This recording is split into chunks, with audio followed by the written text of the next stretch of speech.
கல்விசாலையின் தலைமை ஆசிரியர் அவர்களே, ஆணி வேர்களே, ஆசிரிய பெருமக்களே, வருங்கால தங்கங்களே, எதிர்கால சிங்கங்களே, புத்தம் புது மலர்களே, முத்து ரத்தினங்களே, ஐம்பூதங்களே, நான்மறை வேதங்களே, என் சொந்த பந்தங்களே, கட்டி கருப்பே, கருப்பட்டி இனிப்பே, விண்ணை அலைகிறேன் அன்னை தமிழா, உங்கள் அனைவரையும் என் சிரம் தாழ்ந்து வணங்கி எனது உரையை துவங்குகிறேன். தாருங்கள் தங்கள் கவனங்களை.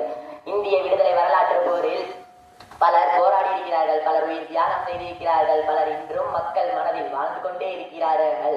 நான் இப்போது பேச போகும் இந்த மாமனிதர் தனக்கென ஒரு தனித்துவமான பாதையை தேர்ந்தெடுத்து பெரும் தியாகத்தை செய்திருக்கிறார்.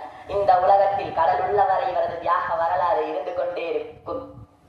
நாட்டுப்பற்றையும் மொழிப்பற்றையும் தனக்குள்ளே வைத்துக் கொண்டு தமிழக வரலாற்றில் தவிர்க்க முடியாத ஒரு மாமனிதர் வ.உ. சிதம்பரனாரின் வரலாற்றை பற்றி தான் பேச போகிறேன். இவர் தமிழ்நாட்டில் உள்ள ஒட்டப்பிடாரத்தில் 1822ஆம் ஆண்டு செப்டம்பர் 5ஆம் நாள் பிறந்தார்.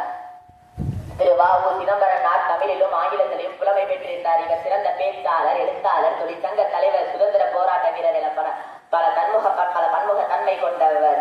வணிகம் செய்ய வந்த நம் நாட்டை அடிமையாக்கிய ஆங்கிலேயர்களின் வணிகத்தை தவிடுபடியாக்கும் விதமாக 1906ஆம் ஆண்டு அக்டோபர் 16ஆம் நாள் சுதேசவி நீராவி கப்பல் நிறுவனத்தை தொடங்கி கப்பலோட்டிய தமிழன் என்ற பெயரை பெற்று ஆங்கிலேயரை அலறவித்தார் வ.உ.சி. ஆங்கிலேயர்களின் கொடூரமான சட்டத்தை மக்களிடம் வீர உரையாற்றினார். இதை குற்றமாக கூறி அவரை சிறையில் அடைத்தனர். மாடு கூட இழுக்கத்தினரும் செக்கை இந்திய விடுதலைக்காக செக்கிழுத்து இந்திய இதயங்களில் செக்கிழுத்த செம்மலாக உயர்ந்தார் வ.உ.சி. சிதம்பரனாரின் பேச்சையும் பாரதியாரின் பாட்டையும் கேட்டால் செத்த பிணம் கூட உயிர் பெற்று எழும்.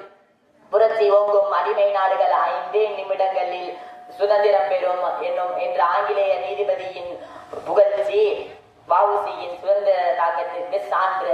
செல்வந்தராக பிறந்து இன்பமாக வாழாமல் நாடு விடுதலை அடைவதற்காக நாட்டிற்காகவே வாழ்ந்து நாட்டிற்காகவே இருந்தார். கப்பலோட்டிய தமிழனை என்றென்றும் போற்றி வணங்குவோம். ஜெய்ஹிந்த். வாய்ப்பிற்கு நன்றி கூறி விடைபெறுகிறேன்.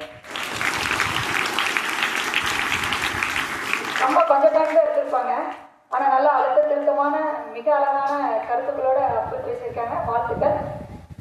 இதற்காக உதவிய ஆசிரியர்கள் அனைவருக்கும், அதை பயன்படுத்திய மாணவர்களுக்கும் எங்களுடைய மனமார்ந்த வாழ்த்துக்கள்.